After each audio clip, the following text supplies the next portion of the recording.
आइए हो दिलवा के दान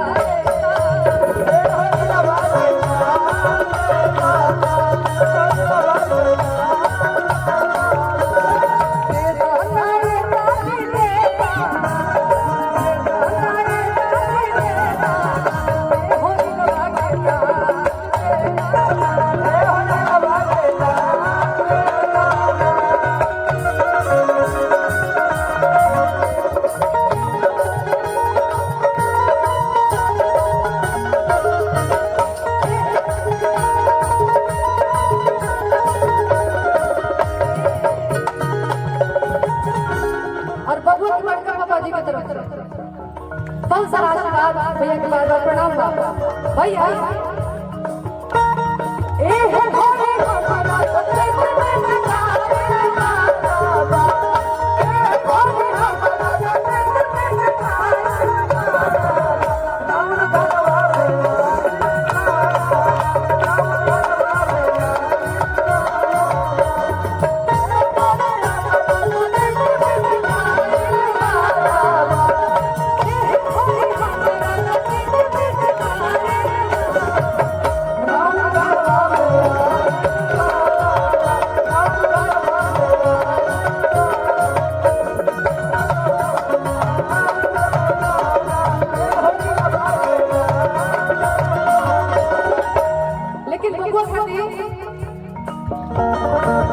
बबुआ हमार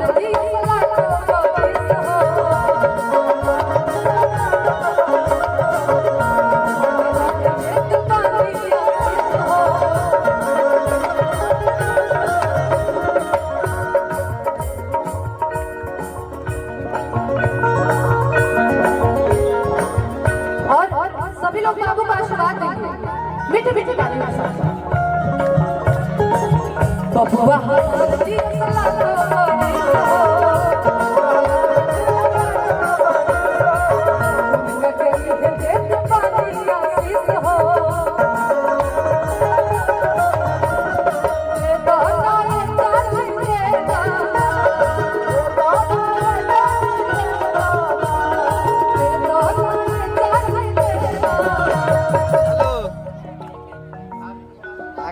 अब बबुआ की मम्मी दादी अगर आप लोग आ जाएंगे तो मुझे बड़ा अच्छा लगेगा। मुझे आशीर्वाद देने के लिए आप सब और साथ साथ में आप लोग आएंगे तो मुझे भी थोड़ा सा हिम्मत मिलेगा। देखिए इतने सारे लोग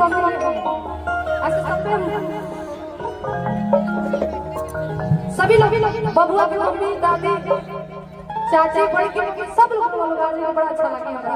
और स्पेशली बबुआ के बुआ ये ना आ जाइए ना।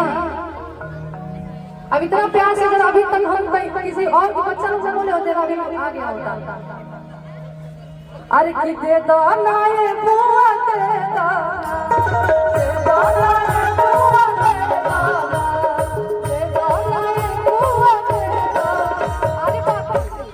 बुआ तो कलाकार भी कर। अच्छा आप सुनी है नहीं है ना? सुनी है तो मेरे साथ गाना पड़ेगा। नहीं अच्छा बस एक है। अब बुए के तो अगर कहीं भी छठियार हो तो बुआ लोग ऐसे बुआ लोग डिमांड करता है कि गाना सब बुआ लोग को गाना है ना। तो बुआ जी को तो गाना पड़ेगा बिना गाए जाने नहीं देंगे। अरे की दे दो ना ये बुआ दे दो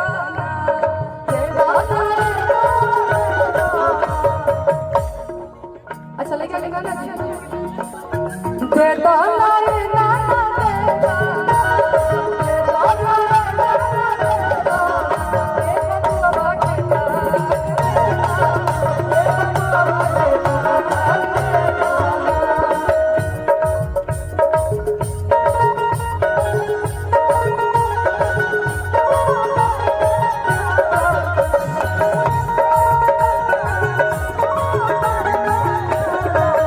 बाकी नहीं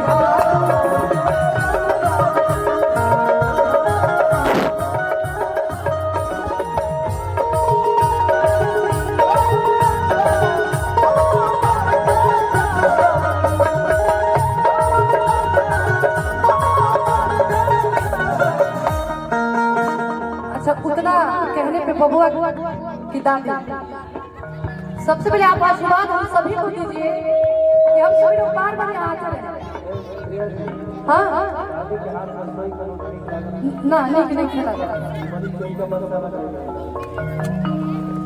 नोटबंदी भाई लगा। हाँ ये पैसा देख रहे नोटबंदी के टाइम का पैसा पूरा है, लेकिन देखिए कि जब पोता होता है दादी सारा रखा हुआ पैसा निकाल देती है। कितना सौभाग्य है। अरे कितने तो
कुल के दिन आ जाएगा।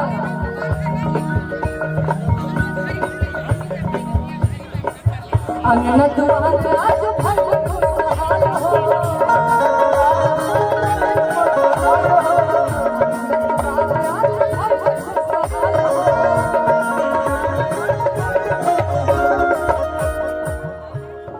अच्छा कुल के दीपक लाल हो और गोपा जी मौजूद वाली बबुआ दे दो नाये कुफा दे दो नाये कुफा दे दो बबुआ बाबा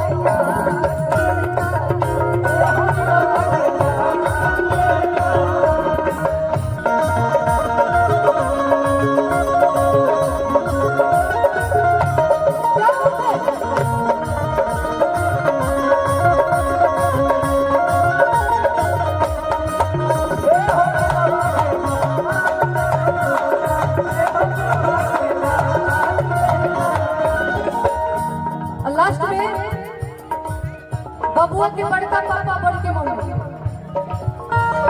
देदार मम्मी ना बबुआ के मम्मी बड़के मम्मी